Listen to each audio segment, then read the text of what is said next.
राजा ने मुझे और काइजिन को एक दूसरे को घूरते हुए छोड़ दिया था। काइजिन, क्या तुम्हें यकीन है कि तुम्हारा देश ऐसे मनमौजी आदमी के राज में सुरक्षित है? कौन कह सकता है। वो सदियों से राज कर रहा है, इसलिए मुझे लगता है कि हम ठीक रहेंगे। लेकिन ज़रूर, जब मैं महल में उसकी सेवा करता था तब वो इतना चंचल नहीं था। अरे ठीक है, मुझे नहीं लगता कि मुझे कुछ कहना चाहिए। और मैं सच में कुछ नहीं कहना चाहता था। मैं जल्द ही कुछ इंसानी कस्बों में घूमने का प्लान बना रहा था। जानबूझकर अपने पैर पर कुल्हाड़ी मारने की कोई ज़रूरत नहीं थी। इस धुंधले से अंत के साथ हम मेन स्क्वायर से दूर जा रहे थे जब हमने अपने पीछे एक आवाज़ सुनी। Sir Rimuru, sir Kaijin. Vester वहाँ था, सिर नीचे झुका हुआ था। मैं बहुत माफ़ी चाहता हूँ, प्लीज़ मुझे पहले अपनी गलतियों का प्रायश्चित करने दें, और अगर आप मुझे माफ़ कर देंगे तो प्लीज़, मुझे उम्मीद है कि आप मुझे यहाँ काम करने देंगे। मैं वो जाल नहीं भूला था जो उसने लगभग हम पर बिछाया था, लेकिन अब वेस्टर की आंखें साफ थीं, पहले की तरह लालच से भरी नहीं थी। मैं उस पर भरोसा कर सकता हूँ, मैंने सोचा। ठीक है, पहले एक बात साफ कर लेते हैं, तुम मेरे ऑर्डर फॉलो करोगे, समझे? अब मुझे नीचा दिखाने की कोई ज़रूरत नहीं है, क्योंकि हम सब यहाँ मॉन्स्टर हैं। तुम्हें लगता है कि तुम ये कर पाओगे? जी बेशक। अपने पिछले बर्ताव के बारे में सोचकर मुझे शर्म आती है। ये सर काइजिन के लिए मेरी भयानक जलन से शुरू हुआ था, लेकिन जब भी मैं इसके बारे में सोचता हूँ तो मुझे खुद पर मूर्ख होने जैसा महसूस होता है। उसने मुझे ऊपर से नीचे तक देखा, मेरी आंखों में देखते हुए। मुझे अपना अच्छा नाम वापस पाने का मौका मिला है और मैं इसे कभी खोना नहीं चाहूँगा। और मैं तुम्हें यकीन दिला सकता हूँ कि मैं सच में उस रिसर्च में पूरी तरह से खुद को लगाना चाहता हूँ जिसका मुझे बहुत शौक है। काइजिन ने उसके कंधे पर हाथ रखकर जवाब दिया। मेरे लिए? उसने कहा, बस एक और टैलेंटेड रिसर्चर का साथ होना बहुत अच्छा होगा। तो तुम्हें लगता है कि तुम उसे एक मौका दे सकते हो? अगर वो कुछ भी गलत करता है तो तुम मुझे डांट सकते हो रिमुरु, इसलिए इस बार मुझ पर भरोसा करो और पुरानी बातों को भूल जाओ। मैं कहूँगा कि वेस्टर मेरे मुकाबले काइजिन के लिए ज़्यादा खतरा था, लेकिन खैर, वो उस पर विश्वास करने के लिए काफ़ी तैयार लग रहा था, और अगर वो इसे नज़रअंदाज करने को तैयार था तो मेरे पास आपत्ति करने का कोई कारण नहीं था। ठीक है काइजिन, अगर तुम्हें यही चाहिए तो मुझे कोई शिकायत नहीं है। शहर में तुम्हारा स्वागत है वेस्टर। जी सर, मैं आपकी माफ़ी के लायक नहीं हूँ, लेकिन मैं आपसे वादा करता हूँ कि मैं जितनी मेहनत कर सकता हूँ उतनी मेहनत से काम करूँगा। अच्छी खबर है ना वेस्टर? काइजिन ने आगे कहा। मैं तुम्हें गारंटी देता हूँ तुम यहाँ कभी बोर नहीं होगे। बेवकूफ़ी वाली बातों की चिंता करने का समय नहीं है, मैं तुम्हें इतना बता देता हूँ।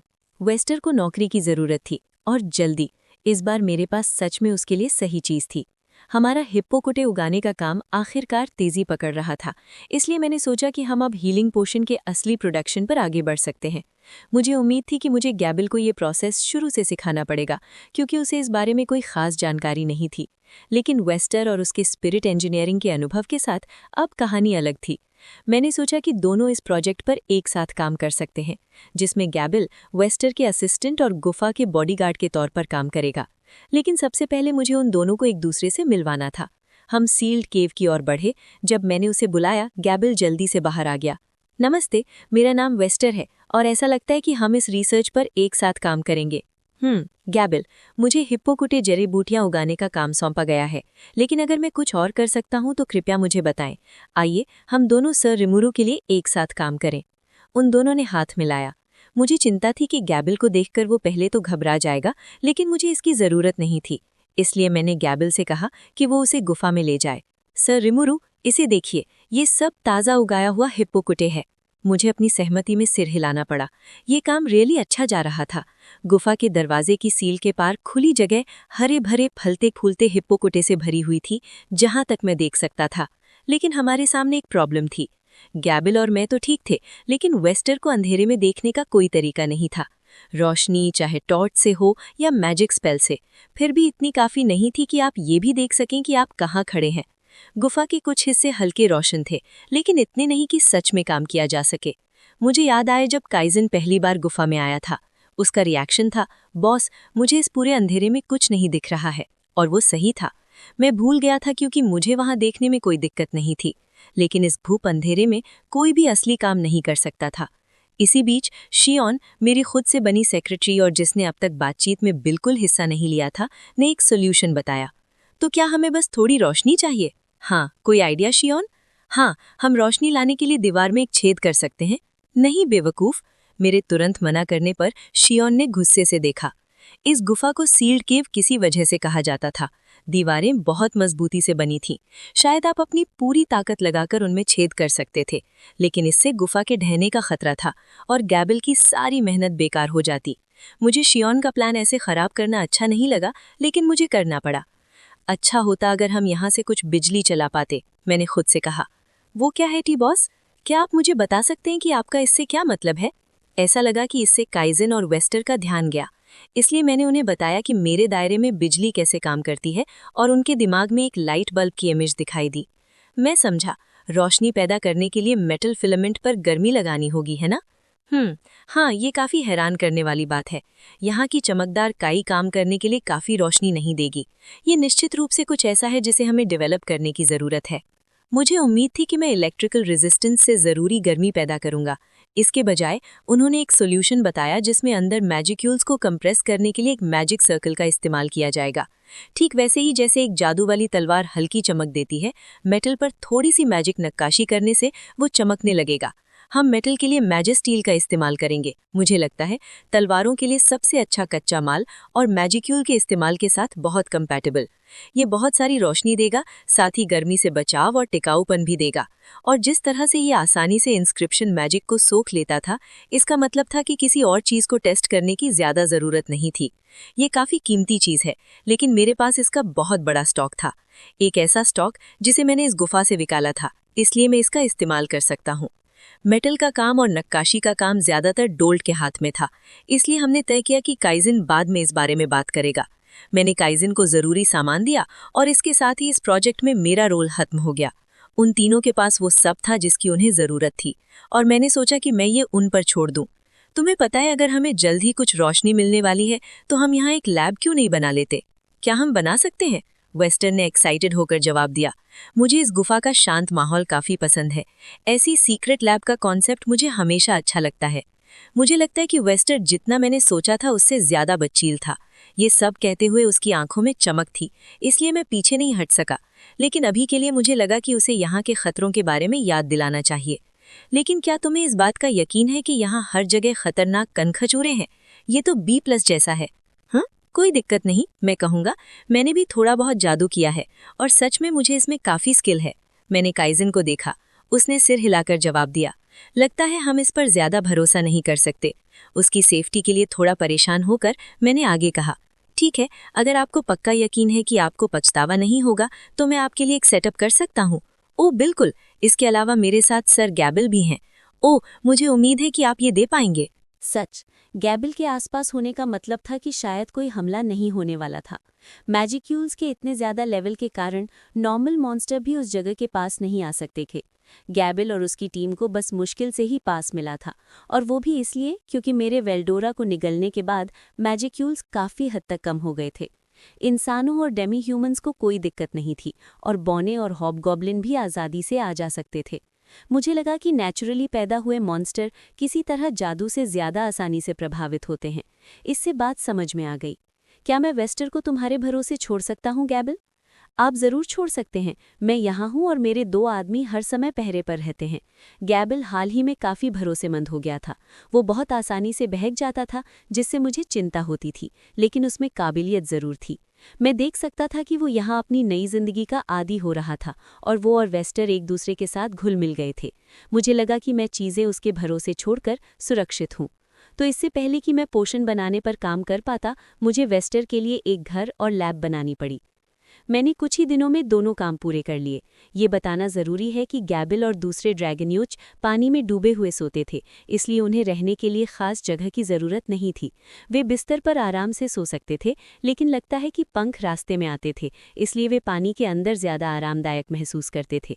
सोका और दूसरी औरतें अपने पंखों को पूरी तरह से अंदर कर सकती थीं, इसलिए वे कमरों में सोती थीं, लेकिन मुझे लगता है कि ड्रैगनयूट्स की भी अपनी पसंद नापसंद होती है। हालांकि गैबल के कमरे के लिए उसने अपने कई आदमियों से उसके लिए काफी आरामदायक पर्सनल जगह खुदवाई। वहां वेंटिलेशन डक्ट और सब कुछ था।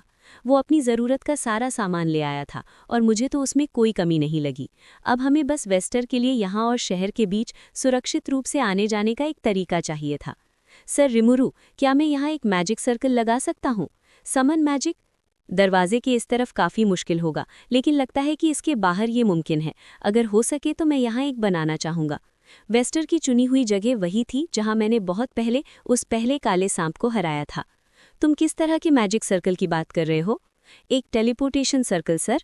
ये मुझे किसी भी जगह पर तुरंत जाने देगा जिससे मैं इसे जोड़ूंगा। इसे एक्टिवेट करने में थोड़ा समय लगता है, लेकिन कुछ मिनट से ज़्यादा नहीं, इसलिए मुझे लगता है कि ये यात्रा के समय को कम करने में कमाल करेगा।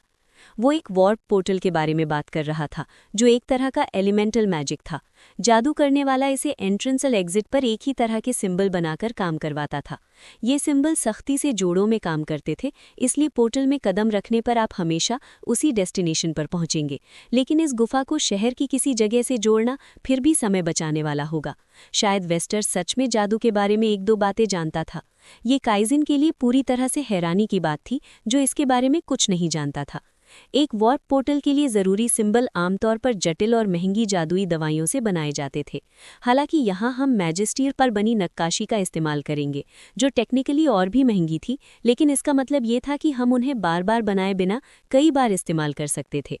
इसका इस्तेमाल हम अपने देश के अंदर टॉप सीक्रेट सुविधाओं को जोड़ने के लिए कर सकते थे। दुनिया में कहीं और मैजेस्टील इतनी कीमती थी कि चोरी हुए बिना ज़्यादा समय तक नहीं टिक सकती थी।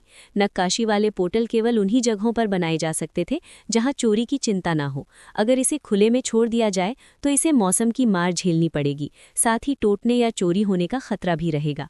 हमें इस बात की भी चिंता नहीं करनी थी कि गुफा के राक्षस इसका इस्तेमाल करके शहर में टेलीपोर्ट हो जाएंगे। इसे एक्टिवेट करने के लिए यूज़र को कुछ जादुई मांसपेशियों का इस्तेमाल करना पड़ता था और अपने दिमाग में डेस्टिनेशन पर ध्यान केंद्रित करना पड़ता था।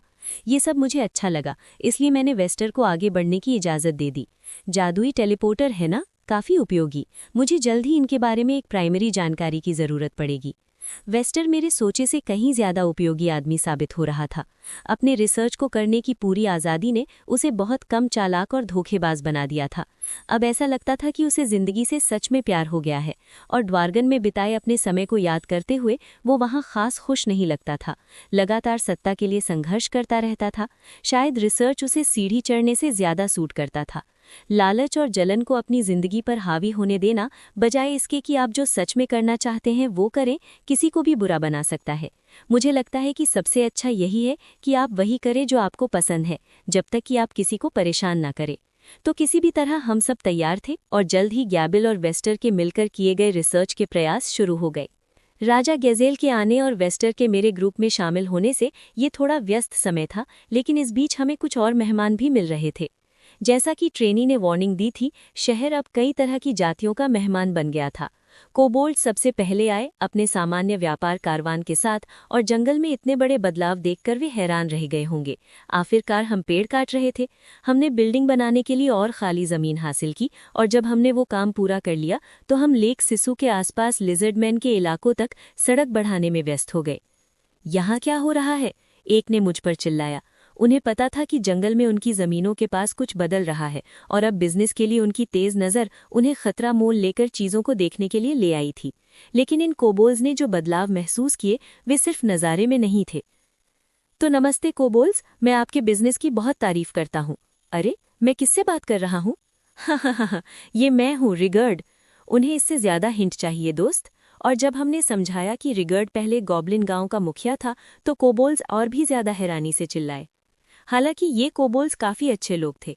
यहाँ वाले अपना दिन बड़े जंगल में घूमते हुए बिताते थे, और उनमें से एक रिगर्ड के गांव का मुख्य व्यापारी था। अब वो सड़क पर कई हॉबगॉब्लिन के साथ खुशी खुशी बात कर रहा था। क्या हमें आपकी इजाज़त मिल सकती है कि हम अपने ऑपरेशन के बेस के तौर पर एक सराय और गोदाम बना लें? मैंने खुशी से ये ऑफ़र मान लिया, और इसी के साथ अब मेरे शहर में एक कोबोल्ड हेडक्वार्टर था, साथ ही उसे चलाने के लिए पूरे कबीले के लोग थे।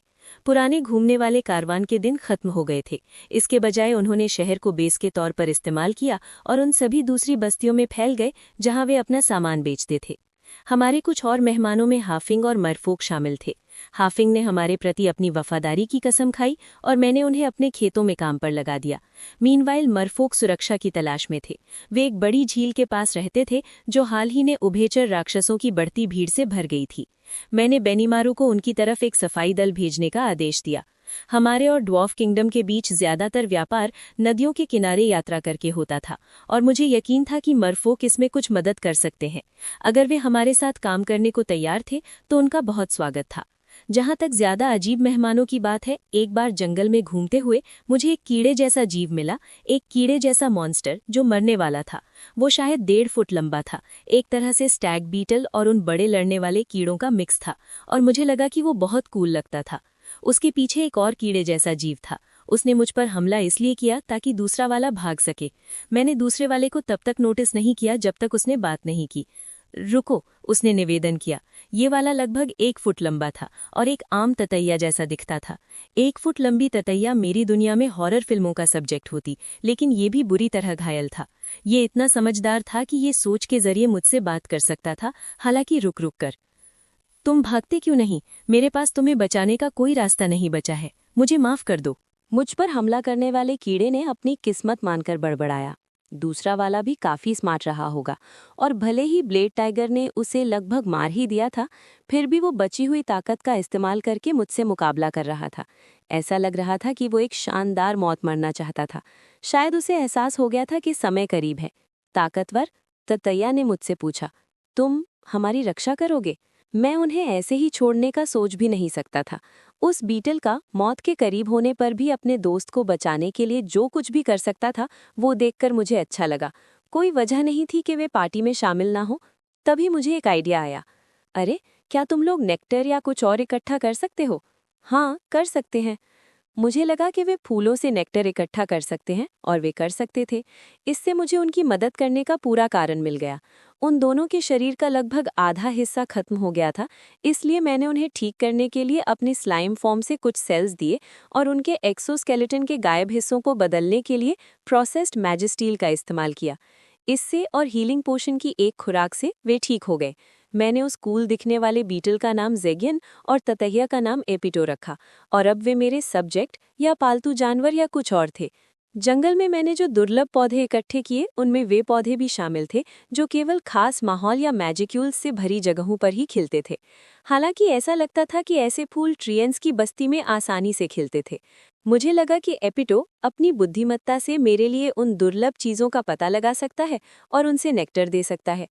ट्रियनी ने इसके लिए खुशी खुशी इजाज़त दे दी, इसलिए मैंने ज़ेगियन को ट्रियंस को सुरक्षित रखने का आदेश दिया, जबकि एपिटो खजाना इकट्ठा कर रहा था। फिर वो नियमित रूप से मुझे नेक्टर का हिस्सा पहुंचाता था।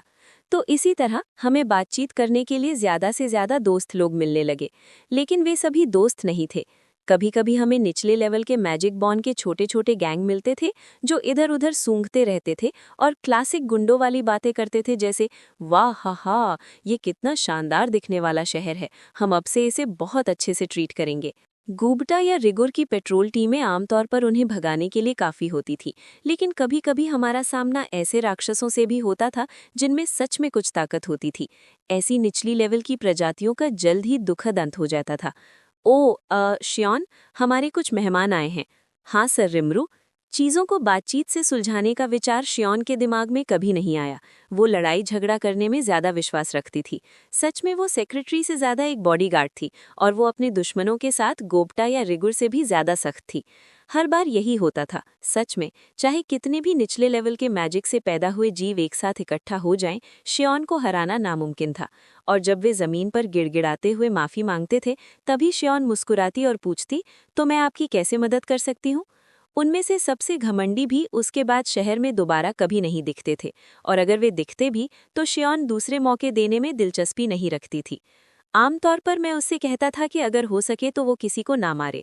राक्षस सब, जो सबसे मजबूत है वही बचेगा, के सिद्धांत पर चलते थे, और ताकत का एक जबरदस्त प्रदर्शन आमतौर पर उन्हें बात मानने के लिए मजबूर करने के लिए काफ़ी था। लेकिन जो मनमौजी लोग बात नहीं सुनते थे और दूसरी या तीसरी बार शरारत करने का फैसला करते थे, हाँ, मैंने उसे उन्हें खत्म करने की इजाज़त दे दी थी। मेरे पास ऐसे राक्षसों के लिए समय नहीं था जो अपने कामों पर पछतावा नहीं दिखा सकते थे। अभी भी बहुत से लोग थे जो मुझे एक स्लाइम होने की वजह से नीचा देखते थे, या फिर वे मुझे अपने दुश्मनों को ना मारने के लिए नर्म कहते थे। लेकिन मुझे लगा कि ये कहानियां समय के साथ बहुत जल्दी गायब हो जाएंगी। खासकर सोई शियोन से भी ज्यादा ठंडा और हिसाब किताब करने वाला था। वो किसी भी हमलावर को डर का मतलब समझाने के बाद ही भगाता था।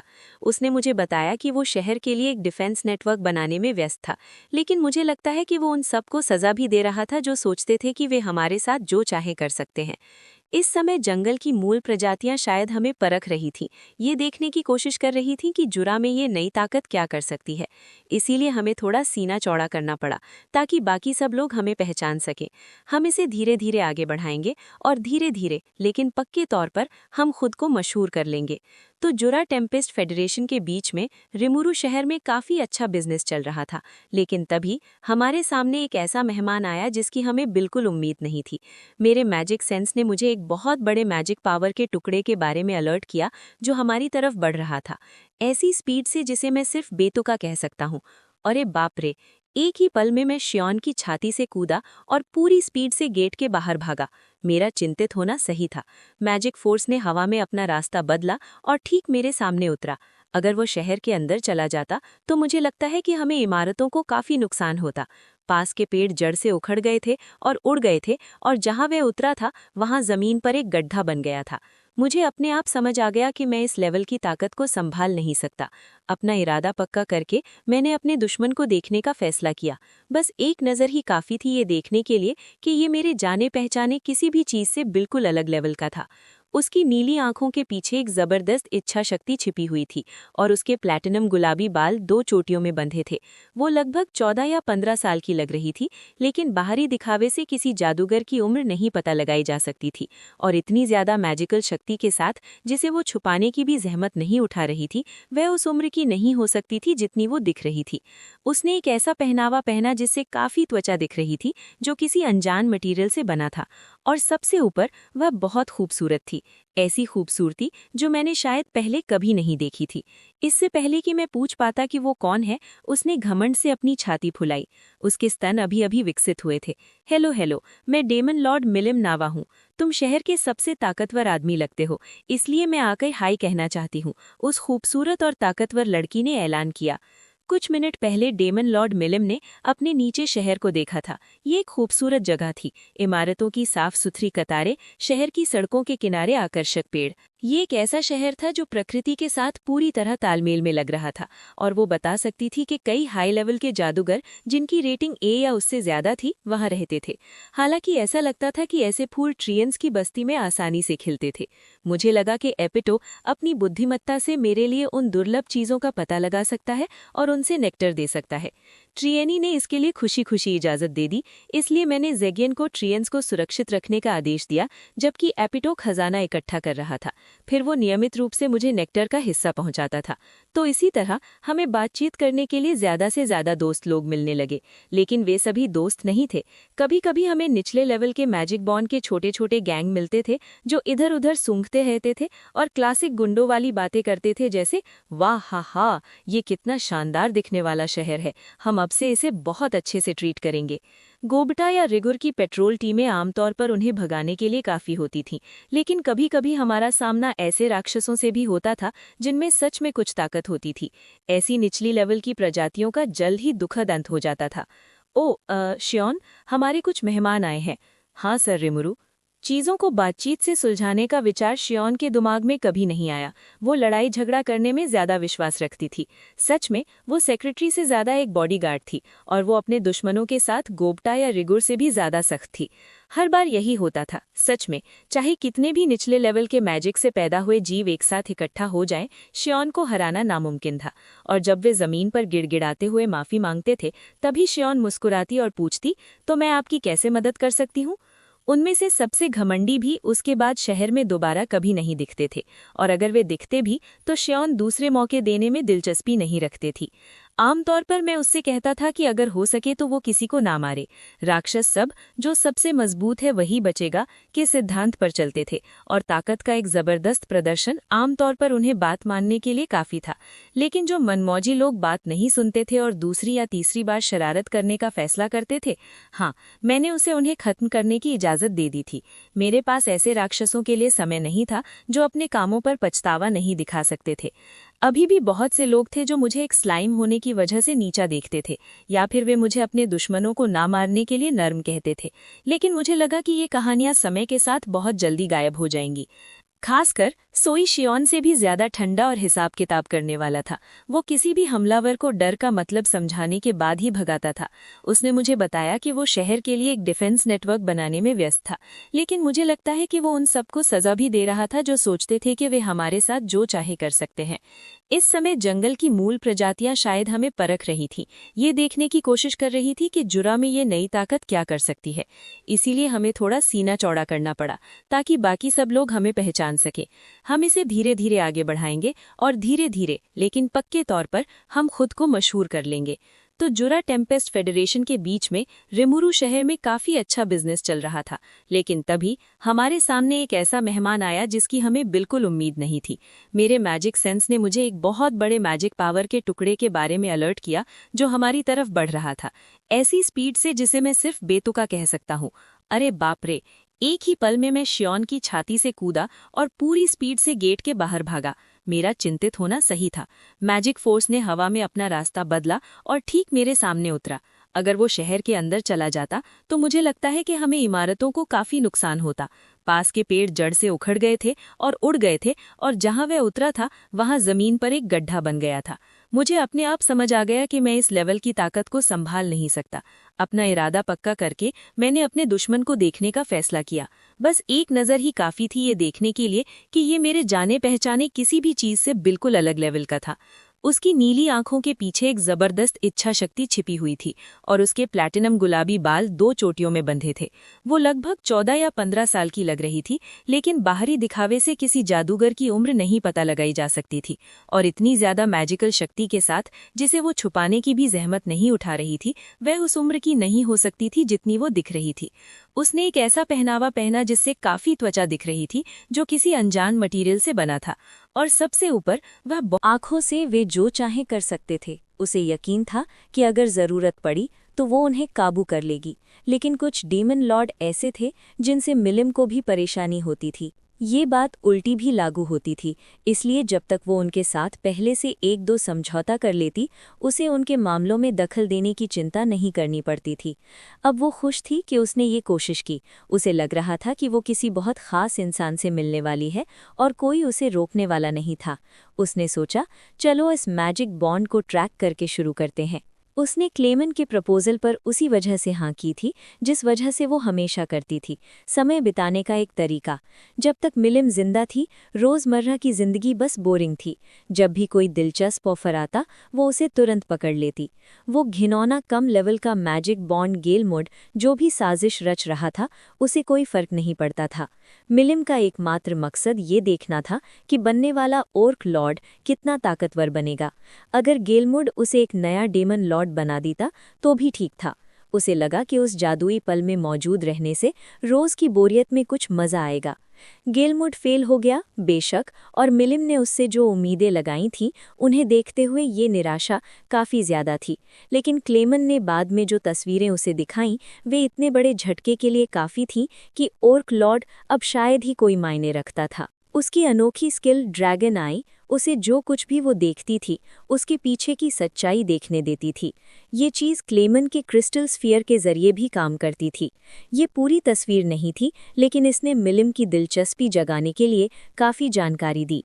गेलमोड से लड़ने वाले रहस्यमयी मैजिक बॉन्ड में इतनी ताकत थी कि वो सिर्फ हाई लेवल से कहीं आगे निकल चुका था। कैरोलॉन और क्लेमन ने शायद इसे नहीं देखा होगा, लेकिन उसकी ड्रैगन आई से कुछ भी छिपाना मुमकिन नहीं था। उसे इस बात का भी अंदाजा था कि गेलमोड को किसने मारा, किसी ऐसे इंसान ने जिसने गेलमोड की ताकत हासिल कर ली और खुद को डेमन लॉर्ड के दर्जे से लगभग 1 कदम दूर तक इवॉल्व कर लिया। ये जरूर एक जबरदस्त लड़ाई रही होगी। रुको, शायद नहीं। ओर्क लॉर्ड सिर्फ एक डेमन लॉर्ड लेवल के जीव में ही इवॉल्व हो पाता। ये जादू से पैदा हुआ इंसान पहले ही उससे कहीं आगे निकल चुका है। और अब उसने देखा कि जैसा उसने सोचा था, सिर्फ रहस्यमयी जादू से पैदा हुआ इंसान ही जिंदा बचा था। उसने आसमान से शहर को स्कैन किया, खुद से संतुष्ट होकर। उन्होंने ऐसा शहर कब बनाया? वहां लोग सड़कें बना रहे थे, लोग कटे हुए लकड़ी के टुकड़े इधर उधर ले जा रहे थे, राक्षस कंस्ट्रक्शन साइट्स में अंदर बाहर जा रहे थे। वे साफ तौर पर अपना खुद का शहर बना रहे थे। मिलिम का अपना महल इंसानों के हाथों से बनाया गया था। वे भक्त जो उसे देवी की तरह पूजते थे। इसे एक मंदिर के रूप में काम करने के लिए बनाया गया था और सच में लोग मिलिम के लिए परेशानी से ज्यादा कुछ नहीं थे, लेकिन उन्होंने कभी उसकी गतिविधियों में दखल नहीं दिया। उसके लिए वे बेकार थे, लेकिन उनके लिए मिलिम की सेवा करने से उन्हें 1000 साल की शांति मिली थी। उनकी जमीनों को मिलिम की जमीनें माना जाता था और इस तरह वे एक डेमन लॉर्ड के हमले सहित किसी भी चीज से सुरक्षित थे। किसी भी डेमन लॉर्ड ने इस बारे में शिकायत नहीं की। कुछ ही लोगों को बिना किसी नतीजे के उससे शिकायत करने का अधिकार था, लेकिन इसकी वजह से उसके मानने वालों के बीच जीवन ठहर गया था। वे शांति में डूबे हुए थे और किसी ने भी नई चीजें आजमाने की हिम्मत नहीं की। वे बस पीढ़ी दर पीढ़ी चलते रहे, मिलिम की सेवा करके परम आनंद प्राप्त करते रहे। 1000 साल लंबा दलदल। यहाँ की शहर के लोग उन बोरिंग बूढ़े बेवकूफ़ों से बहुत अलग हैं। वो यहाँ इसलिए नहीं आई थी क्योंकि वो नए लोगों को ढूंढ रही थी जो उसकी पूजा करें। वो कुछ नया रोमांच चाहती थी, कुछ ऐसा जो बोरियत को दूर कर सके। यही एकमात्र कारण था। अगर क्लेमेन या कैरोलॉन ज्यादा युद्ध शक्ति चाहते थे तो वो बोर होने पर उन्हें सौंपने को तैयार थी। वो युवा डेमन लॉर्ड्स पर अत्याचार करती, उन्हें अपने ही हाल पर तड़पते देखती और जब वो संतुष्ट हो जाती तो वो खेलने के लिए कोई नया खेल सोचती। ये उसकी मूल योजना थी, लेकिन रहस्यमयी जादू से पैदा हुआ इंसान किसी भी डेमन लॉर्ड के अंदाजे से कहीं ज्यादा मजबूत था। वो इस आदमी को ऐसे ही नहीं छोड़ सकती थी और वो इतनी बूढ़ी हो गई थी कि कोई उसे बताए कि उसे क्या करना चाहिए। वो उनसे लड़ सकती थी और उन्हें मार सकती थी, या अब उसके दिमाग में दूसरे युवा डेमन लॉर्ड्स बिल्कुल नहीं थे। उसने उसे ढूंढ लिया था, इस शहर में डेमन लॉर्ड क्लास की शक्तियों वाला। वाह हा हा हा, ये सच में एक डेमन लॉर्ड के लेवल तक पहुंच गया है। फिर वो अपने शिकार का बेसब्री से इंतजार करते हुए आगे बढ़ी। मैं किसी तरह जोर से एक डेमन लॉर्ड कहने से बच गया। उसकी जैसी कोई यहाँ क्या कर रही थी? मुझे ये पूछने की जरूरत नहीं थी कि वो असली थी या नहीं। उसके शरीर के हर हिस्से से जो जबरदस्त ताकत निकल रही थी वो मैंने अब तक देखी सबसे मजबूत ताकतों में से एक थी। ये उतनी ही जबरदस्त थी जितनी वेल्डोरा की थी। साथ ही क्या ये लोग ऐसे कामों के लिए पहले अपने अंडरलिंग्स को नहीं भेजते, या जैसे 4 सब बॉस में से किसी एक को? कुछ ऐसा ही। मैं उसे डांटना चाहता था, लेकिन मैंने ऐसा नहीं किया। लेकिन मैं उसका जवाब कैसे दूं? मैं स्लाइम के रूप में था और मुझे पता था कि मेरा ऑरा बिल्कुल भी बाहर नहीं निकल रहा था। मैं हाल ही में अपने मैजिक को कंट्रोल करने का आदी हो गया था और मैं इसे कुछ हद तक बिना किसी दिक्कत के रोक सकता था, लेकिन मैं इसके बारे में एक्टिवली सोच रहा था। अनजान देखने वाले को मैं बस एक कमजोर सा छोटा सा स्लाइम जैसा दिखना चाहिए था। मुझे ये पता था क्योंकि मैंने अपनी एक कॉपी बनाई थी और उस पर मैजिक सेंस चलाया था। मैंने जो एकमात्र ऑरा रिलीज किया था वो वैसा ही था जैसा आप जंगल में कहीं किसी स्लाइम से देखेंगे। इस डेमन लॉर्ड ने इसे पहचान लिया था तो वो निश्चित रूप से ऐसी नहीं थी जिससे पंगा लिया जाए। उसे धोखा देने की कोशिश करने का कोई फायदा नहीं था। वैसे भी मेरे पास ऐसा कोई हमला नहीं था जिसका उपयोग मैं उस पर कर सकूं। बेहतर होगा कि मैं कोई गलती न करूं और उसे गुस्सा न दिलाऊं। ठीक है, गुड आफ्टरनून, मैंने उसकी तरफ ध्यान से देखते हुए कहा। मेरा नाम रिमूरू है और मैं इस शहर का लीडर हूँ। मुझे खुशी है कि आपने इस स्लाइम को यहाँ सबसे ताकतवर माना। असल में वो हाकुरू हो सकता था, मैंने यही सोचा था, लेकिन इसे कहने की कोई जरूरत नहीं थी। ही, ये मेरे जैसे किसी के लिए बच्चों का खेल है।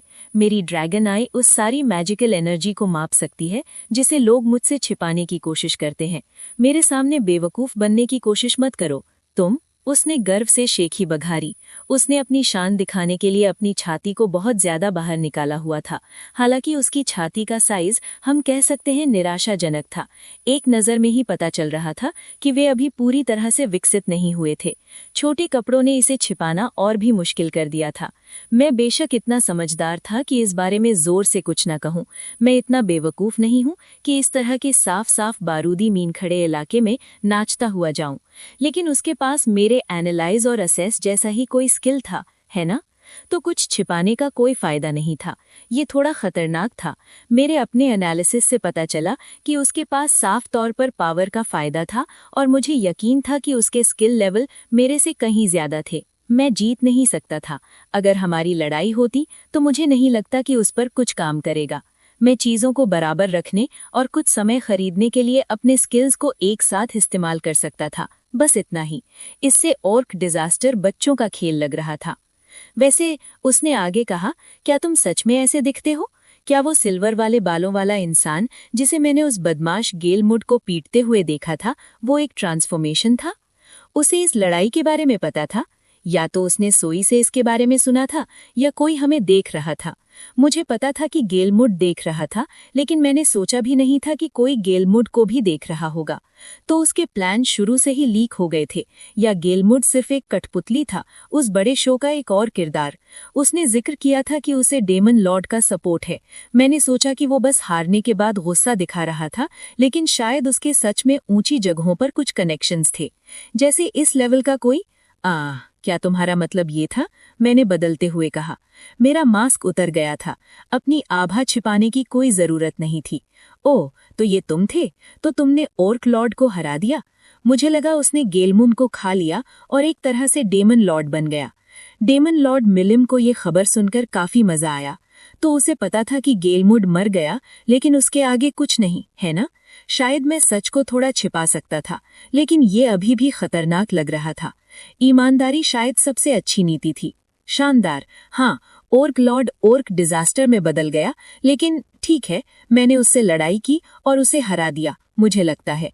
तो अधिक जानने के लिए इतना उत्सुक, क्या तुम आज सिर्फ हाय कहने आई थी, या मैं तुम्हारी किसी चीज में मदद कर सकता हूँ? तुम यहाँ, मान लो, गेलमुड का बदला लेने तो नहीं आई थी? अगर उसने इसका जवाब हाँ में दिया तो हम गए काम से, लेकिन वो ऐसी छोटी मोटी हरकतें करने वाली नहीं लग रही थी। वो शायद माफी के बदले मुझे अपना जागीरदार बनने के लिए जोर दे सकती थी, लेकिन बस इतना ही। वैसे भी अभी हमें खत्म करने में ज्यादा फायदा नहीं था। हालांकि किसी भी तरह मुझे ये पता लगाना था कि वो क्या चाहती है और वो इसे कैसे हासिल करने का इरादा रखती है। अब मिलिम का पेट ऐसे गुर्रा रहा था जैसे कुछ पल पहले आइसक्रीम न मिलने पर उसे दिल का दौरा पड़ जाएगा।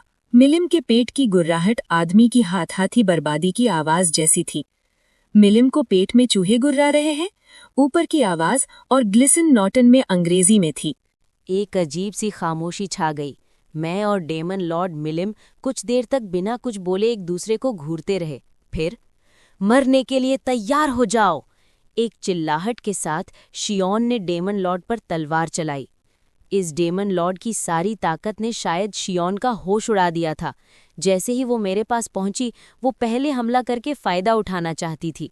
उसके साथ एक बिजली की तेजी से चलने वाली काली परछाई थी। रंगा जमीन पर एक परछाई से कूदकर उसी तरह मिलिम पर झपटा। ये पूरी तरह से एक सरप्राइज अटैक था, जिसका समय ऐसा था कि अगर एक बार रोक भी दिया जाए तो अगले बार से निपटना मुश्किल होगा, लेकिन मिलिम के सामने नहीं। वाह हा हा हा हा, ओह, क्या तुम मेरे साथ खेलना चाहते थे? मजाकिया अंदाज में हंसते हुए मिलिम ने शियोन की तलवार को अपने दाहिने हाथ से रोक दिया और अपने बाएं हाथ को ऐसे घुमाया जैसे रंगा को दूर भगा रही हो। एक तेज आवाज हुई, जैसे कोई ठोस धातु पर हथौड़ा मार रहा हो, और तलवार वहीं रुक गई।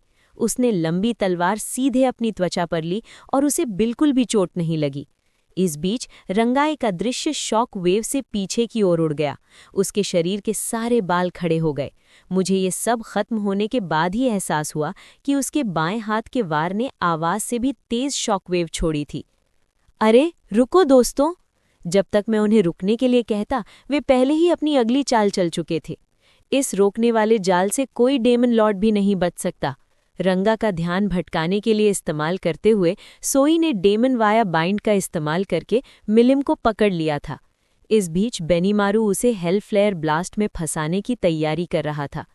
और अब आखिरी वार, जल कर राख हो जाओ। ये एक बेरहम हमला था, जो इस बात को पूरी तरह से जानते हुए किया जा रहा था कि ये एक डेमन लॉर्ड है। उन्होंने अपनी पूरी ताकत लगा दी थी।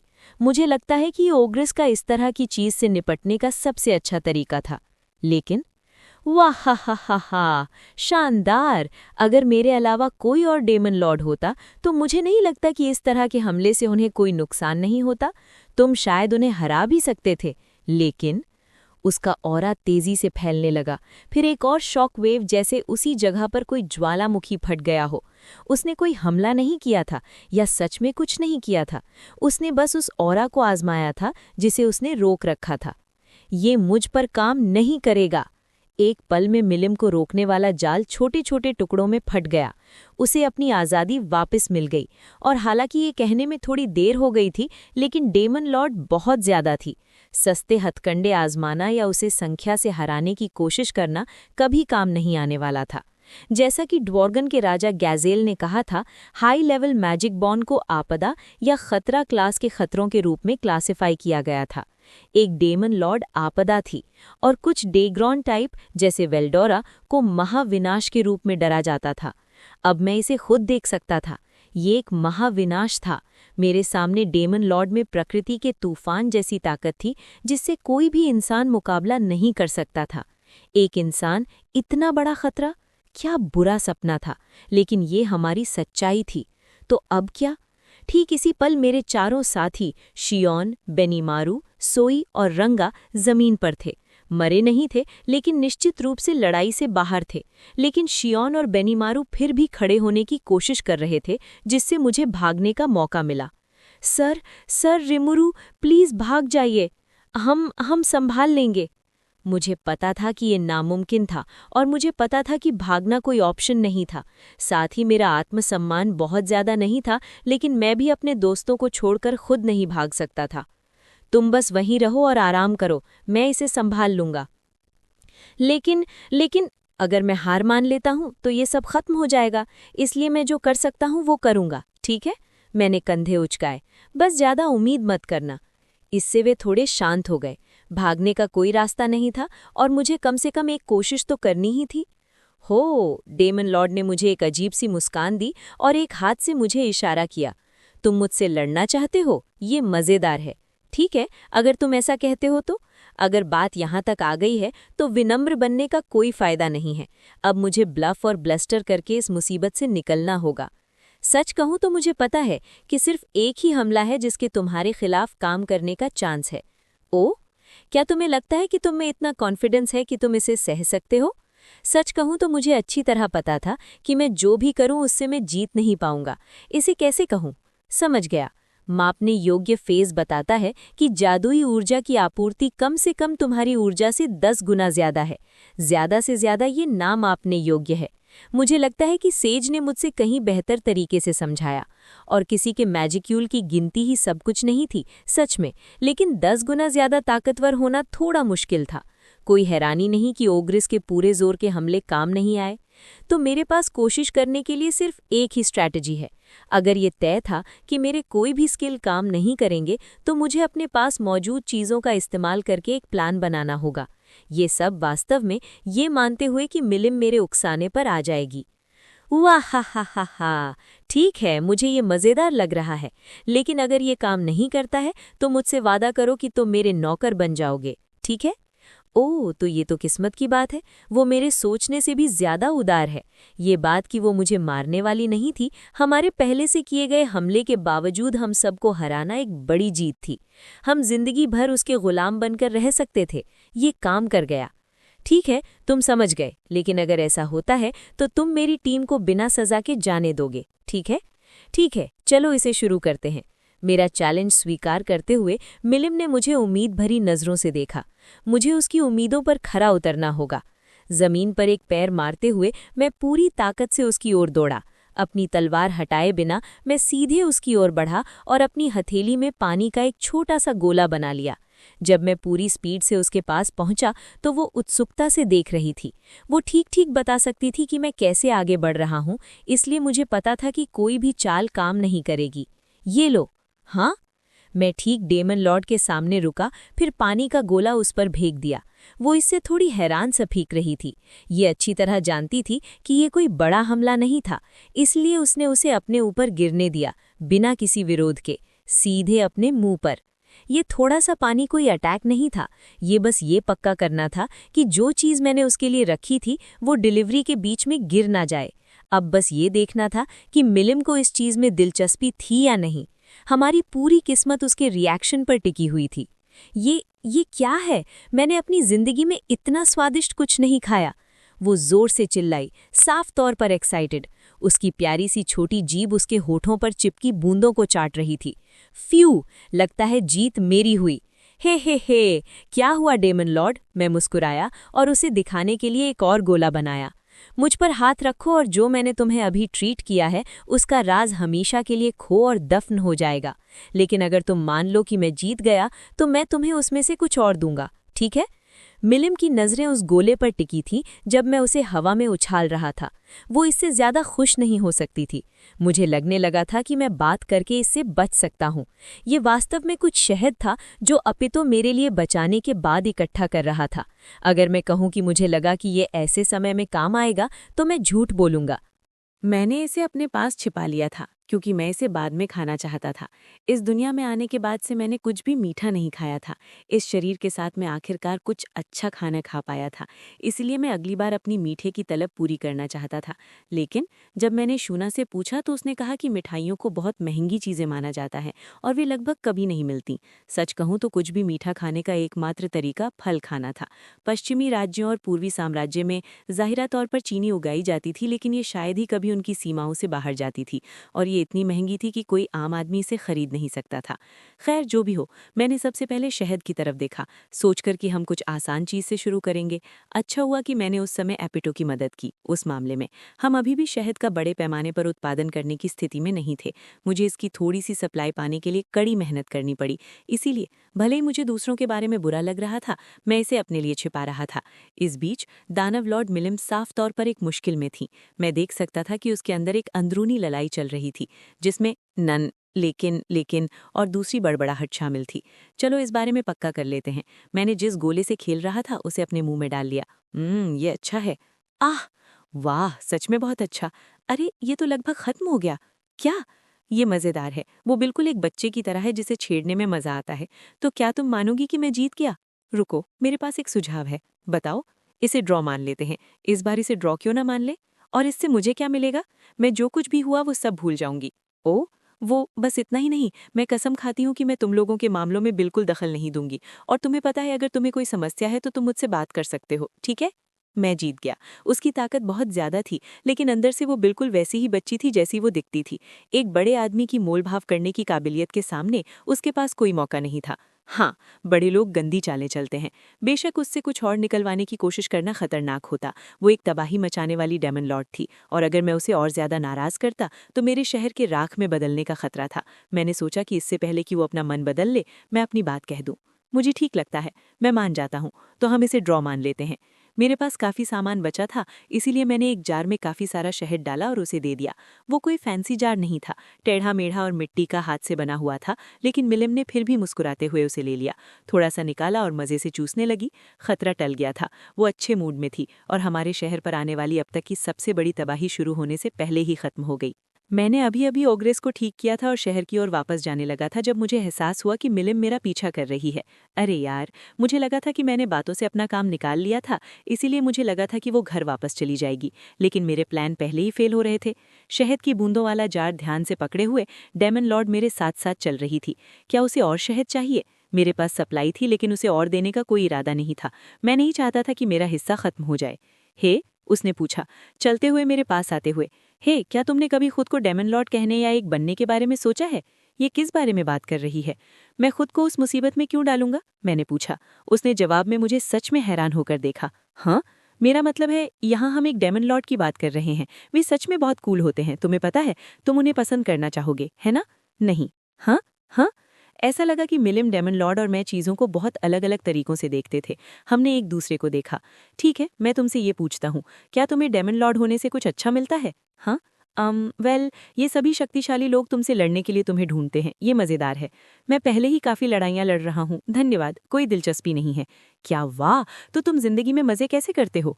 ओह, हर तरह की चीज़ें। सच कहूँ तो मेरे पास करने के लिए बहुत कुछ है। मुझे वो शहद अभी कुछ देर पहले ही मिला है, और भी बहुत सी चीज़ें हैं जो मुझे चाहिए, इसीलिए मेरे पास सच में डेमन लॉर्ड बनने का समय नहीं है। या इसमें लड़ने के अलावा कुछ और भी है?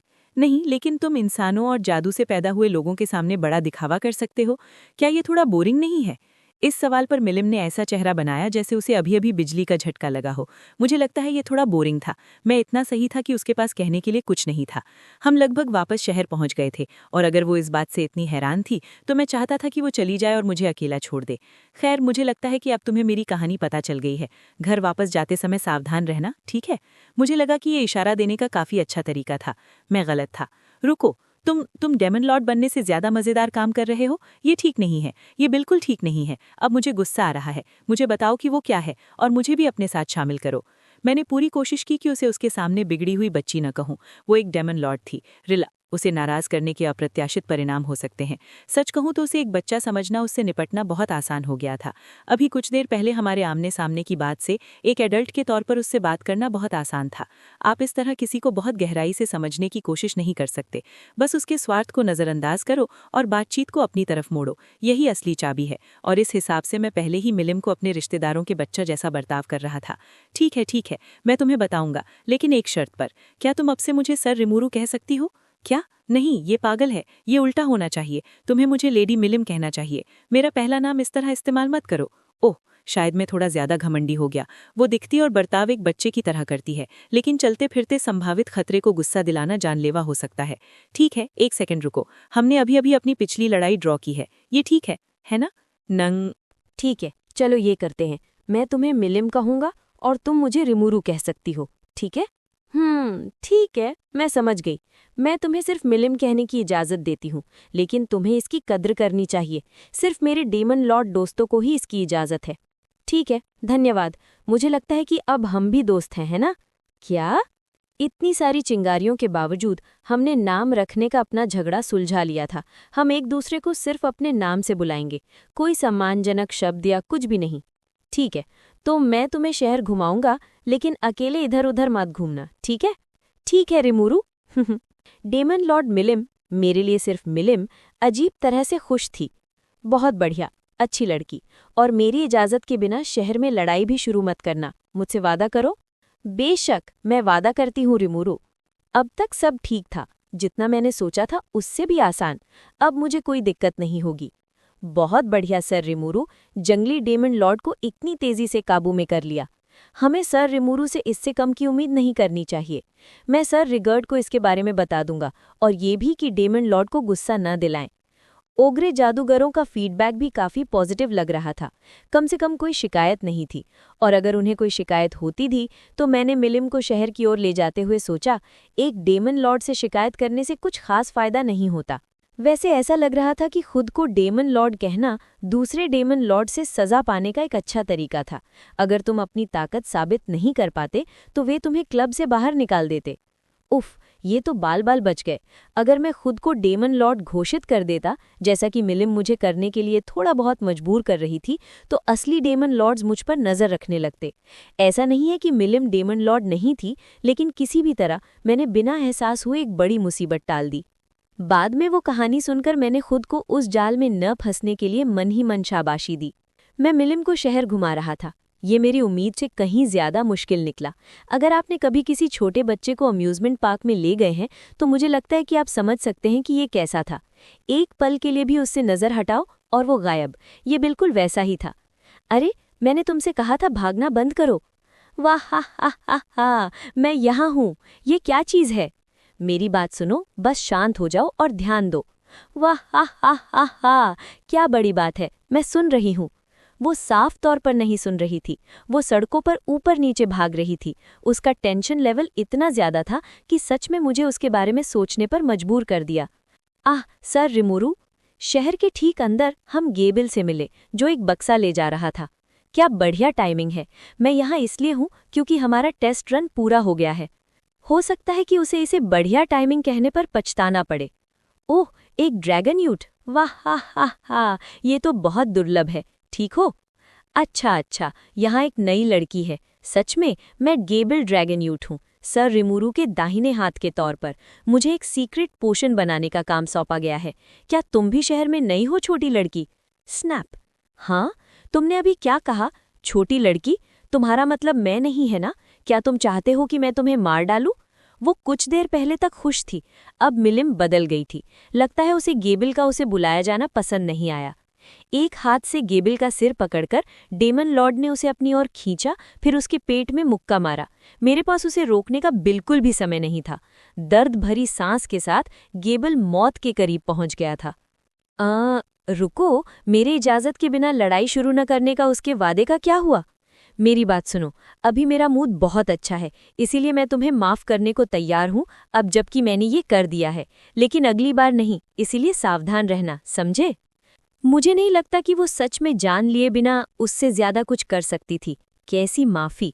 ऐसा लगा जैसे उसने बहुत अच्छे से अंदाजा लगाया कि गेबल को कितनी ताकत से धक्का देना है ताकि वो चट्टान के किनारे तक पहुंच जाए लेकिन उससे नीचे न गिरे। ये लड़की बहुत डरावनी थी। उसने शायद ड्रैगन की आंख का इस्तेमाल करके वार का अंदाजा लगाया होगा, फिर भी डरावनी थी। अच्छा हुआ कि गेबल हमारे हीलिंग पोशन का टेस्ट रन साथ ले जा रहा था। हमने जल्दी से उसे उस पर इस्तेमाल किया। उसने काम किया। फाह! मैंने अपने पिता को नदी के उस पार से मुझे हाथ हिलाते हुए देखा। वो जागते ही चिल्लाया, लगता है तुम ठीक हो। मैंने बड़बड़ाते हुए आंखें घुमाई। तुम्हारे पिता अभी जिंदा है ना? अरे हाँ, ठीक है, बहुत माफी। हालांकि मैं सच में मौत के बहुत करीब था। ये लड़की कौन है?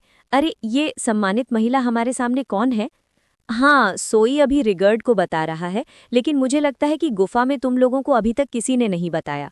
ये मिलिम है। मुझे लगता है कि वो एक डेमन लॉर्ड है। हाँ? क्या? एक डेमन लॉर्ड? गेबल इतना हैरान था कि ऐसा लग रहा था कि वो खुद पर पेशाब कर देगा। मैं समझ सकता था क्यों। मैंने उसके संभलने का इंतजार किया, फिर समझाया कि मिलिम कुछ समय के लिए शहर में रहेगी। मैं समझा। कोई आश्चर्य नहीं कि वो इतना जोरदार मुक्ता था। मुझे लगता है कि मुझे जिंदा होने पर खुश होना चाहिए। वाह हा हा हा! बिल्कुल नहीं, वो तो बस मेरा हाय कहने का तरीका था। क्या अजीब तरीका था। मुझे लगता है कि मुझे उसके उस वादे पर ज्यादा भरोसा नहीं करना चाहिए। उसका थोड़ा सा प्यार भरा थप्पड़ भी हम में से किसी के लिए जिंदगी बदलने वाले नतीजे ला सकता है। मुझे ये पक्का करना होगा कि यहाँ सभी को काफी चेतावनी दे दी गई है। मैं बाद में गुफा में जाऊंगा तो वेस्टर को भी बता देना, ठीक है? जी सर। गेबल ने झुककर सलाम किया और चला गया।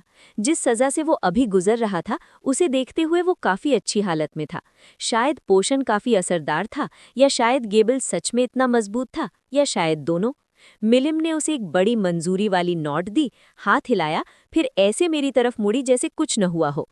वाव, वो काफी मजबूत बना हुआ है ना? शायद अगली बार मुझे इसे थोड़ा और बढ़ा देना चाहिए। मुझसे मत पूछो, मैंने दिल ही दिल में विनती की।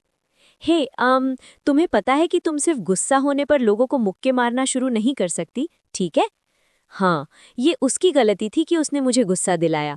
साथ ही जैसा कि मैंने कहा, ये तो बस अभिवादन का एक तरीका है। नहीं मिलिम, नहीं, ऐसा नहीं है। ठीक है, मैं तुम्हें बॉक्सिंग मैच से लोगों का अभिवादन नहीं करने दूंगा, ठीक है? अब नहीं। नहीं, लेकिन मुझे लोगों को शुरुआत में थोड़ी ताकत दिखानी होगी, वरना वे सोचेंगे कि मैं कमजोर हूँ। मैंने कहा तुम नहीं कर सकती। मैं शहर में सभी को कहूंगा कि वे तुम्हारा सम्मान करें, ठीक है? तुम करोगे? ठीक है, मैं ये तुम पर छोड़ती हूँ। हाँ, धन्यवाद। अभी के लिए शांत रहो, ठीक है? इस समय मैं उसे बस इतना ही चेतावनी दे सकता था। मुझे लग रहा था कि मुझे अगले कुछ समय में मिलिम को धीरे धीरे कुछ कॉमन सेंस सिखाना होगा। ऐसा लग रहा था कि डेमन लॉर्ड के पास कुछ अलग अलग ट्रिगर थे जो उसे गुस्सा दिलाते थे। मुझे बस यही प्रार्थना करनी थी कि गेबल उसका पहला और आखिरी शिकार हो। हमने शहर में अपनी यात्रा जारी रखी। लगभग डिनर का समय हो गया था, जब ज्यादातर लोग अपना काम खत्म करके बाहर इकट्ठा होते थे, और मुझे लगा कि अब उसे सबसे मिलवाने का सही समय है। सोई ने हमारी छोटी तानाशाह के बारे में पूरे शहर में बात फैला दी थी, लेकिन शायद सबसे सुरक्षित यही था कि उसे सबसे मिलवाया जाए और ये पक्का किया जाए कि हर कोई जानता हो कि वो कैसी दिखती है। मुझे सच में शक था कि कोई इतना बेवकूफ़ होगा कि उस पर लाइन मारने की कोशिश करे, लेकिन डबल श्योर होना अच्छा था। मैंने सबको मेन चौक पर इकट्ठा होने का अनाउंसमेंट भेजा। वे काम खत्म करके धीरे धीरे आने लगे, और जब चौक भर गया तो मैं पोडियम पर चढ़ गया। तो आज से हमारे साथ एक नई दोस्त रहेगी। हम उसे एक सम्मानित मेहमान की तरह ट्रीट करेंगे, इसलिए मैं चाहता हूँ कि आप सब मेरे लिए उसके साथ पोलाइटली पेश आएं। उसने शहर के सभी नियमों का पालन करने का भी वादा किया है, इसलिए अगर आप उसे किसी नियम को तोड़ते हुए देखें तो प्लीज़ मुझे बताना। मैं सिर्फ इसलिए बहुत सारी चीज़ों को नज़रअंदाज नहीं कर सकता था क्योंकि वो एक डेमन लॉर्ड थी, लेकिन उसकी हिंसक ताकत को देखते हुए ये तय करना कि नियम कैसे लागू किए जाएं एक मुश्किल सवाल था। मैंने उससे आम लोगों के साथ अच्छा व्यवहार करने का वादा करवाया, और उसे भरोसा था कि वो उस पर टिकी रहेगी। तुम बहुत ज़्यादा चिंता नहीं कर रहे हो, उसने कहा। मैं हमेशा अपने वादे निभाती हूँ। मुझे इस बारे में चिंताएं थीं, लेकिन मैं बस यहाँ बैठकर उसके हर कदम पर शक नहीं कर सकता था। मैंने उस पर भरोसा करने का फैसला किया। इसके बाद मिलिम पोडियम पर आई। मैं मिलिम नावा हूँ, उसने भीड़ से कहा, और आज से मैं इस शहर में रहूंगी। आपसे मिलकर अच्छा लगा। रुको, उसने अभी क्या कहा? अरे रुको, तुम्हारा क्या मतलब है? तुम यहाँ रहोगी? मिलर, ठीक यही मतलब है। मैंने भी यहीं रहने का फैसला किया है। रुको रुको रुको, क्या तुम्हारे पास पहले से रहने की कोई जगह नहीं है? क्या वहाँ ऐसे लोग नहीं हैं जिनकी तुम्हें चिंता करनी है? ओ, वे ठीक रहेंगे। मैं बस कभी कभी घर चली जाऊंगी और कोई प्रॉब्लम नहीं होगी। ये मेरे लिए एक बहुत बड़ी प्रॉब्लम है, बेवकूफ़। मुझे खुद को मानसिक रूप से रोकना पड़ा ताकि मैं उस पर अपने विचार चिल्ला न दूं। खैर, जो भी हो, वो एक बहुत ही चंचल लड़की थी। एक बार जब वो हमसे बोर हो जाती तो मुझे यकीन था कि वो यहाँ से चली जाती। ठीक है, तुमने उसकी बात सुन ली तो उसके साथ अच्छा बर्ताव करना, मैंने हार मानकर भीड़ से कहा। मिलिम जो चाहे करने के लिए आज़ाद थी और रहने वाले लोग आमतौर पर इस खबर से खुश लग रहे थे। क्या? Lady मिलिम, daemon Lord?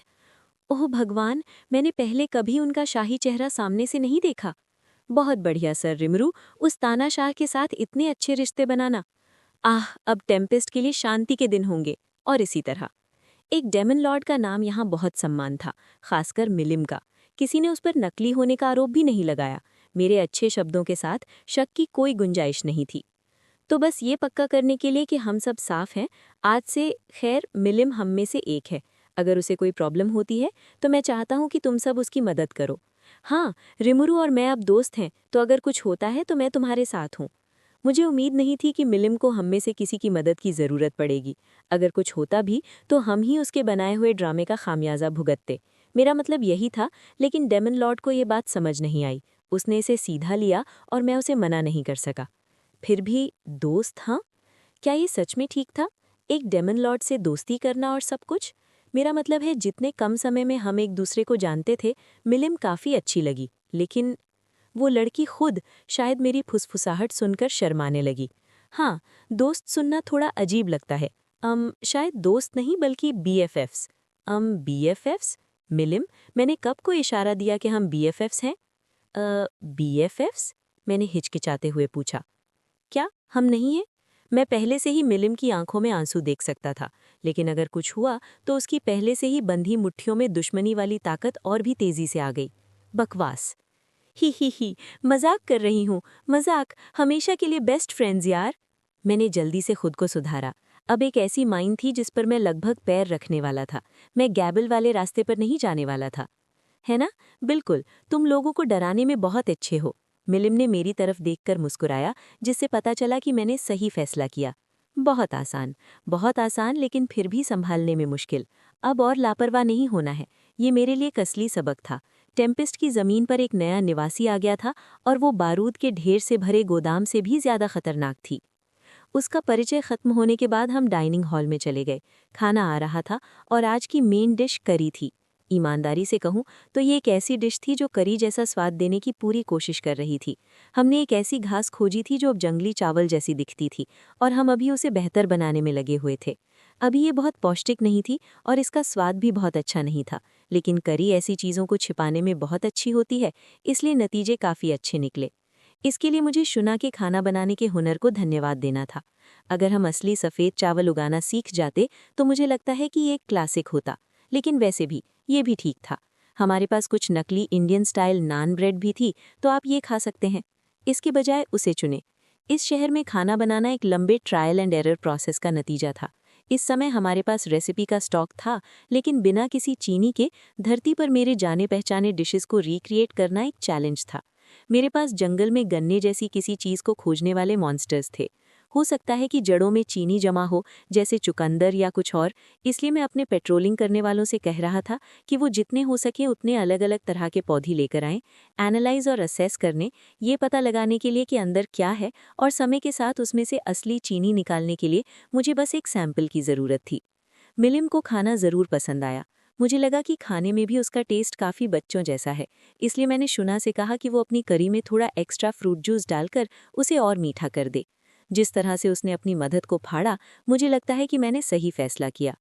वाह, मैंने इतने लंबे समय से इतना अच्छा कुछ नहीं खाया। शुना ने मुस्कुराते हुए दूसरी सर्विंग दी। ये एक प्यारा सा सीन था। शियोन ने मेरे लिए जो धमाकेदार तोहफा दिया था, उससे ये सीन और ख़राब हो गया। वैसे सर रिमरू, मैं सोच रहा था वो तोहफा क्या था जो आपने शहर के बाहर लेडी मिलिम को दिया? अर्क। अरे यार शियोन, तुम्हें अचानक ये बात क्यों उठानी पड़ी? नहीं, तुम कुछ नहीं ले सकती, वो जार मेरा है। मिलिम ने तुरंत अपने हनी ड्रॉप्स का जार नजरों से ओझल कर दिया। उप्स, वो इसे बस स्पेशल स्टोरेज में फेंक सकती थी, लेकिन नहीं। ओ चिंता मत करो लेडी मिलिम, कोई भी तुम्हारी चीजें लेने के बारे में नहीं सोच रहा है। हाँ, मुझे उम्मीद है कि ऐसा नहीं होगा। शहर में कोई भी इतना सुइसाइडल नहीं था कि ये करने की कोशिश करे। और जैसे ही उसे एहसास हुआ कि उसका शहद खतरे में नहीं है, वो मुस्कुराई और उसने अपना खाना फिर से शुरू कर दिया, इतनी बेबस कि कोई भी सोचने लगेगा कि वो असल में कितनी डेमन लॉर्ड थी, अगर थी भी। हालांकि मिलिम असल में प्रॉब्लम नहीं थी। प्रॉब्लम ये थी कि अब लोगों को मेरे सीक्रेट हनी स्टैश के बारे में पता चल गया। तुम्हें पता है शुना, मैंने आजकल यहाँ आसपास एक बहुत अच्छी खुशबू महसूस की है। मुझे लगा था कि ये तुम्हारी है। लेडी मिलिम, क्या ये वही था जो सर रिमुरू ने तुम्हें दिया था शायद? बकवास। मुझे उसका इस तरह गवाह को लीड करना पसंद नहीं आया। ये बुरा था।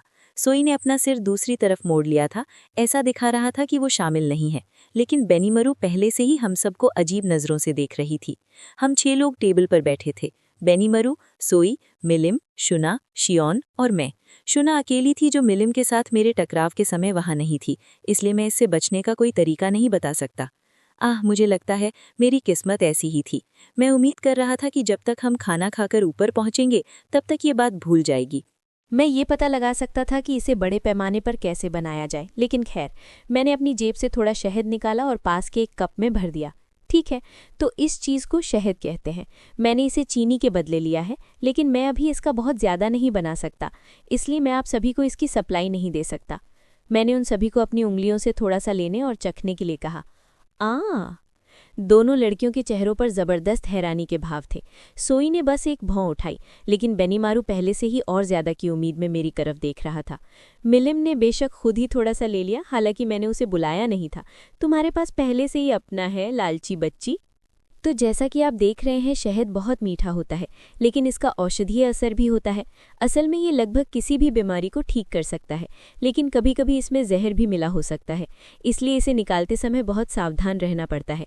अगर मैं इसे कर रहा हूं तो कोई दिक्कत नहीं है, लेकिन फिर भी। और तुम्हें लगता है कि हम ज्यादा मात्रा में बना सकते हैं? अभी नहीं, मैं शायद 1 हफ्ते में इसका 1 कप बना सकता हूँ। अगर मैं एपिटो पर थोड़ा और जोर डालता तो हम इसे 3 कप तक बढ़ा सकते थे, लेकिन इसकी कोई खास ज़रूरत नहीं थी, इसलिए मैंने इसे छोड़ दिया। मैं इसे दवा के तौर पर परखने के लिए इसकी बनावट पर और रिसर्च करना चाहता हूँ, इसलिए अभी खाने के लिए ज़्यादा नहीं है। ये झूठ नहीं था। मेरी एनालाइज और असेस स्किल ने मुझे बताया कि ये एक खास तरह की रामबाण दवा थी। जिन पौधों से हमने इसे निकाला था, उनकी दुर्लभता का मतलब था कि इसमें हर तरह के हैरान करने वाले फायदे थे। हाँ, हमने विशाल मधुमक्खियों के छत्तों से जो अमृत निकाला था, वो इसकी तुलना में कुछ भी नहीं था। मीठे के तौर पर वो काफ़ी निराशाजनक था। शियोन ने सिर हिलाया। वो हमेशा ऐसी चीज़ों के बारे में जानकारी का भंडार थी, भले ही वो सीधे खाना पकाने से न जुड़ी हो। और वो सही थी।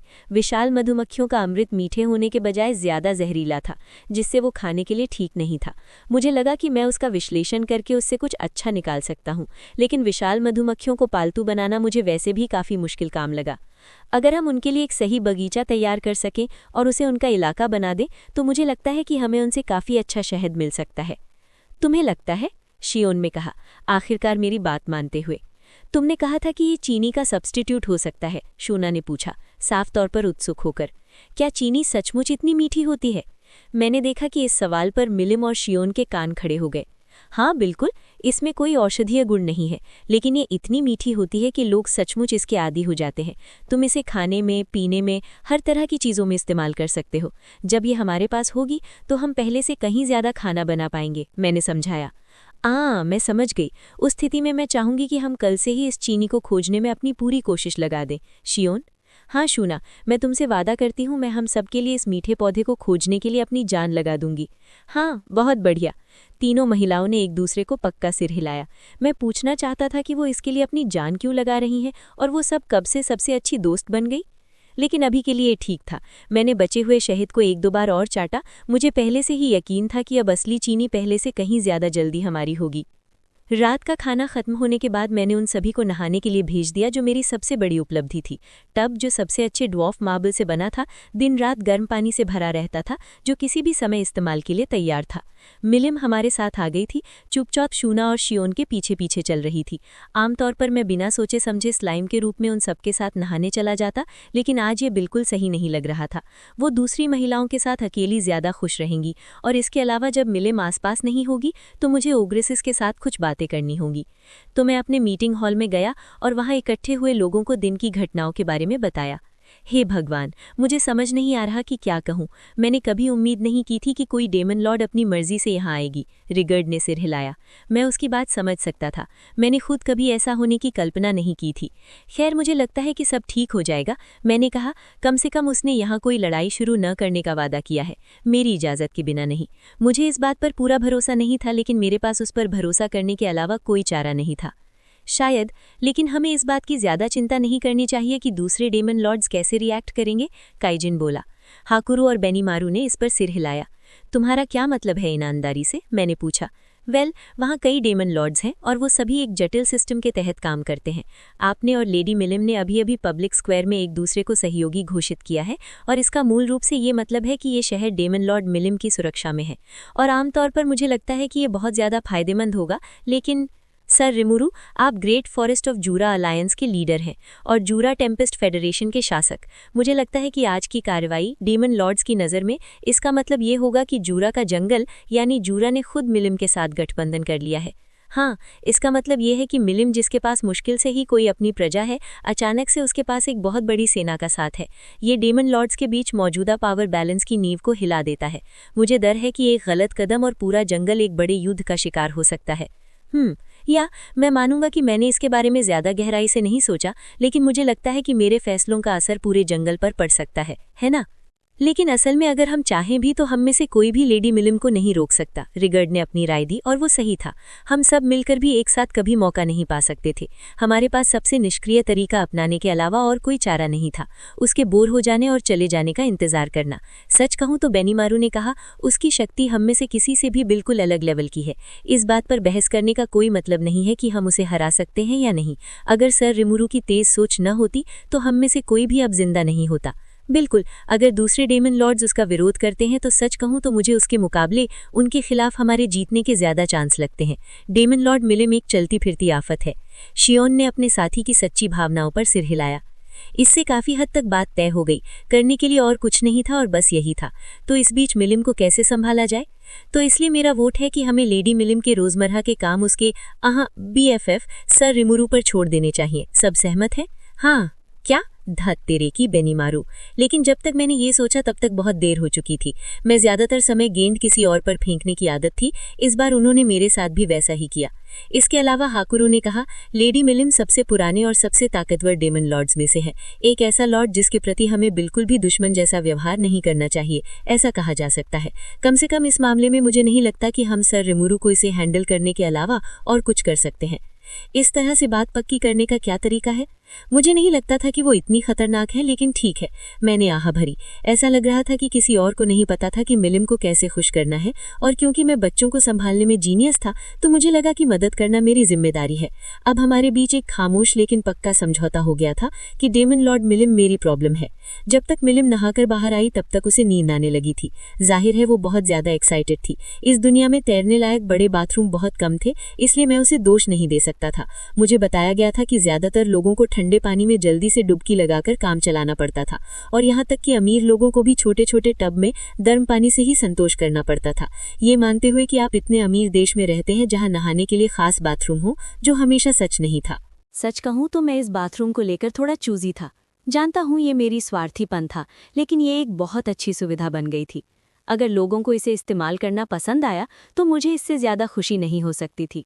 मैंने शुना से मिलिम को गेस्ट बेडरूम में ले जाने और उसे सुलाने के लिए कहा। यहाँ कोई वेस्टर्न स्टाइल बेड नहीं थे, बस ज़मीन पर नकली तातामी मैट और फुटऑन गद्दे थे। मुझे चिंता थी कि उसे इस बारे में कुछ शिकायतें होंगी, लेकिन ये कोई समस्या नहीं बनी। वो तुरंत सो गई, एकदम आराम से। ये टेम्पेस्ट में डेमन लॉर्ड का पहला दिन और रात थी, और कुल मिलाकर ये इससे कहीं ज़्यादा बुरा हो सकता था। बेशक जो बवंडर उसने शुरू किया था वो अभी शुरू ही हुआ था। अगली सुबह हम बहुत व्यस्त थे। सबसे पहले सूरज उगने पर मिलिम को जगाना आसान नहीं था। एक डेमन लॉर्ड को जल्दी क्यों उठना पड़ता है, उसने बड़बड़ाया। हम उसे जगाने और कपड़े पहनाने में कामयाब रहे। उसके अभी के कपड़े बहुत ज्यादा खुले थे, इसलिए हमने पिछली शाम उसके लिए कुछ और कपड़े तैयार किए थे। बस जो भी हमारे पास था उससे जल्दी से बनाए गए कपड़े, लेकिन वो इतनी सुंदर थी कि वो कुछ भी पहनकर अच्छी लगती थी। इसमें हिलना डुलना मुश्किल है। ओ खैर, ये अच्छा लग रहा है, क्या ये तुम्हारे लिए बेहतर नहीं है? मैंने उसे मनाने की अच्छी कोशिश की और उसका मूड तुरंत ठीक हो गया। कोई शिकायत नहीं, बच्चे कभी कभी इतने सीधे होते हैं। अगला नाश्ता था, कुछ ब्रेड जैसा, फ्रूट जैम और दूध, ठंडा गाय हिरन का दूध। मैं लोगों को बता रहा था कि गाय का दूध कितना अच्छा होता है और ये इसके काफी करीब था। साथ ही कुछ गरम सब्जी का सूप। जैम में उबले हुए फल इस्तेमाल किए गए थे, जिन्हें ठंडा करके ठंडे जार में सील कर दिया गया था। इसमें कोई अतिरिक्त चीनी नहीं थी और मुझे पूरी तरह से यकीन नहीं था कि ये किस तरह का फल था, लेकिन ये शुना की घर की बनी रेसिपी थी और मेरी उम्मीद से कहीं ज्यादा मीठा था। मेरे स्वाद के हिसाब से ये मीठे से ज्यादा खट्टा था, लेकिन चीनी वाली चीज़ों की कमी वाली दुनिया में ये फिर भी एक दुर्लभ लग्जरी थी। शहर के ज्यादातर लोग नाश्ते में सिर्फ ब्रेड और बचा हुआ सब्जी का सूप खाते थे, इसलिए जैम खास मेहमानों के लिए ज्यादा रखा जाता था, ऐसा कह सकते हैं। वाह, ये अविश्वसनीय है। मिलिम खाते हुए बहुत खुश थी। अच्छा हुआ कि उसे ये पसंद आया। मैंने उसे जाते हुए देखा और कुछ बातों के बारे में सोचा। मुझे मिलिम से जुड़े मामलों के लिए गो टू गाय बनने में कोई खास दिक्कत नहीं थी, लेकिन क्या मुझे सच में ऐसे ही नॉर्मल बर्ताव करना चाहिए? शहर में मेरा ज्यादातर काम इंस्पेक्शन का था। कंस्ट्रक्शन साइट्स, खेतों की जुताई, हथियार बनाने की वर्कशॉप, हमारे खाने के गोदामों की जांच। मैं हर जगह के सुपरवाइजर से बात करता और अपने भविष्य की दिशा तय करता। अगर शहर में कोई परेशानी होती तो मैं कभी कभी बीच बचाव करने चला जाता। इतनी सारी जातियों के एक ही जगह रहने से हमें ऐसे नियमों की जरूरत थी जिनका पालन सबको करना पड़े। जब ये सिर्फ एक गांव या बस्ती थी तब बात अलग थी, लेकिन अब हम हजारों की आबादी वाला एक फेडरेशन थे और कानून का राज पहले से ज्यादा जरूरी था। मेरे पास अकेले इतने सारे कानून बनाने के लिए दिन में काफ़ी समय नहीं था, इसलिए शहर अभी भी ज़्यादातर आम गाइडलाइंस पर ही चलता था। इसलिए अगर कोई मतभेद या कोई और झगड़ा होता तो आखिरी फैसला मुझे ही करना पड़ता था। शुक्र है कि रिगर्ड और मेरे बाकी स्टाफ मेरे लिए ज़्यादातर मामले सुलझा देते थे, इसलिए मुझे तभी पता चलता था जब कोई बहुत गंभीर मामला होता था। मुझे लगा कि ये जानबूझकर किया जाता था। वो ये पक्का करना चाहते थे कि जब तक कोई बात सच में बहुत ज़रूरी ना हो तब तक वो मुझे परेशान न करें। ये देखकर हैरानी होती थी कि ये मॉन्स्टर एक दूसरे के साथ कितनी अच्छी तरह से सहयोग कर सकते हैं। मुझे यकीन है कि सबकी अपनी अपनी शिकायतें होंगी, लेकिन अब हमारे यहाँ एक ऐसा कल्चर है जहाँ शारीरिक रूप से लड़ने के बजाय लोग मुझे फैसला करने देना पसंद करते हैं। आज के लिए कम से कम ऐसी कोई समस्या नहीं थी जिससे निपटना पड़े। जब ऐसा होता था तो मुझे कम से कम 1 हफ्ते पहले इसके बारे में बताया जाता था, जिससे मुझे दोनों पक्षों की बात सुनने का समय मिल जाता और बाकी सबको एविडेंस वगैरह इकट्ठा करने का समय मिल जाता, जिसका मतलब था कि आज के लिए एकमात्र तय अपॉइंटमेंट गैबिल की जगह पर जल्दी से जाना था। मैंने मिलिम पर एक नज़र डाली। क्या उसे गुफा में ले जाना ठीक रहेगा? अब वो वेस्टर के कीमती लैब के औजारों और प्रयोगों से भरी हुई थी, एक तरह की फेडरल रिसर्च फैसिलिटी। अचानक मुझे एक अच्छा आइडिया आया। मिलिम ने अभी भी पैच वाला ही कपड़ा पहना हुआ था। अगर उसका यहाँ रहना थोड़ा और लंबा होता तो हमें उसके लिए कई कपड़े तैयार करने पड़ते, जिसका मतलब मिलिम, जब तुम्हारा खाना हो जाए तो क्या तुम अपने लिए कुछ कस्टम मेड कपड़े बनवाने चलोगी? क्यों, क्या ये काफ़ी नहीं है? तुम्हें शायद 1 से ज़्यादा कपड़े चाहिए होंगे। इसके अलावा मुझे लगता है कि तुम वैसे भी कुछ ज़्यादा क्यूट कपड़ों में अच्छी लगोगी। क्या तुम्हारे पास क्यूट कपड़े हैं? हाँ, तुम जो चाहो चुन सकती हो। परफेक्ट। मुझे पता होना चाहिए था रिमुरु, इस शहर में सब कुछ है। जैसे ही मैंने ये बात कही वो अपनी जगह पर ही नाचने लगी। बहुत बढ़िया, इससे मुझे थोड़ा समय मिल जाएगा। उस ड्रेस शॉप में जाने पर बिना पता चले ही आधा दिन आराम से बीत जाता है। मैंने इसका स्वयं अनुभव किया था। एक ड्रेसअप डॉल की तरह एक के बाद एक कपड़े पहनाए जा रहे थे। ज्यादातर डिज़ाइन वैसे भी फन लुक के लिए बनाए गए थे, इसलिए मुझे यकीन है कि मिलिम को कुछ न कुछ पसंद आ ही जाएगा। लेडी मिलिम कुछ कपड़े चुन रही हैं, मुझे उनके साथ शामिल होने में खुशी होगी। हाँ, अगर तुम कर सको शुना, मुझे गुफा में एक काम से है, तो अगर कुछ हो तो थॉट कम्युनिकेशन से मुझे बताना जरूर। तुम नहीं आ रहे रिमुरु? मेरे पास पहले से ही कुछ कपड़े हैं, इसलिए जब तुम तैयार हो जाओगी मिलिम तो मैं तुमसे मिलने वापस आऊंगा। इसलिए जो भी तुम्हें पसंद आए उसे चुनने में संकोच नहीं करना और उन्हें अपने साइज के हिसाब से सिलवा लेना। तुम अपने लिए कुछ नए कपड़े भी बनवा सकती हो। समझ गई, बढ़िया, ये अच्छा रहा। जैसे ही उसने मैजिकल शब्द नए कपड़े सुने, उसकी दिलचस्पी तुरंत उसी दिशा में चली गई। इससे वो मेरी गैर मौजूदगी में कुछ समय के लिए दंगा या नरसंहार शुरू करने से बची रहेगी। नाश्ते के बाद वो शुना के साथ प्रोडक्शन वर्कशॉप चली गई। अब मुझे अपना काम खत्म करना था।